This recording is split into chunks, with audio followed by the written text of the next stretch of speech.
This school looks big, but it is made of tiny bricks. What if living things are built the same way? Could our bodies have tiny building blocks too? A tree, a dog, and a student.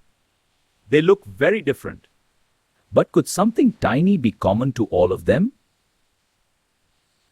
Let's look closer.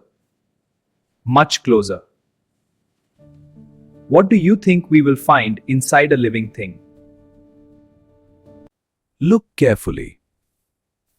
Do you notice these tiny boxes? Why are they repeating again and again? What do you think these tiny boxes are? Just empty spaces? Or something important? Make your guess. Now look at a cheek sample. The shapes are different. But do you notice a pattern? Plants have them. Animals have them. Could these tiny units be the secret builders of life? Let's zoom into just one unit. It is not empty. There is a lot happening inside. What could all these parts do? Something interesting is happening. This tiny unit can grow. It can even make more units like itself.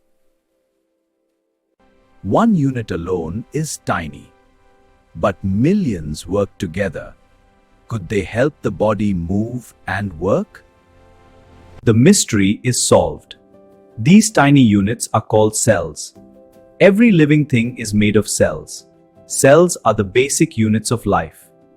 A building is made of bricks. A living body is made of cells.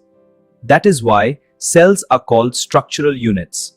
They help build the body. Cells do more than build the body. They also perform life activities. They take in food.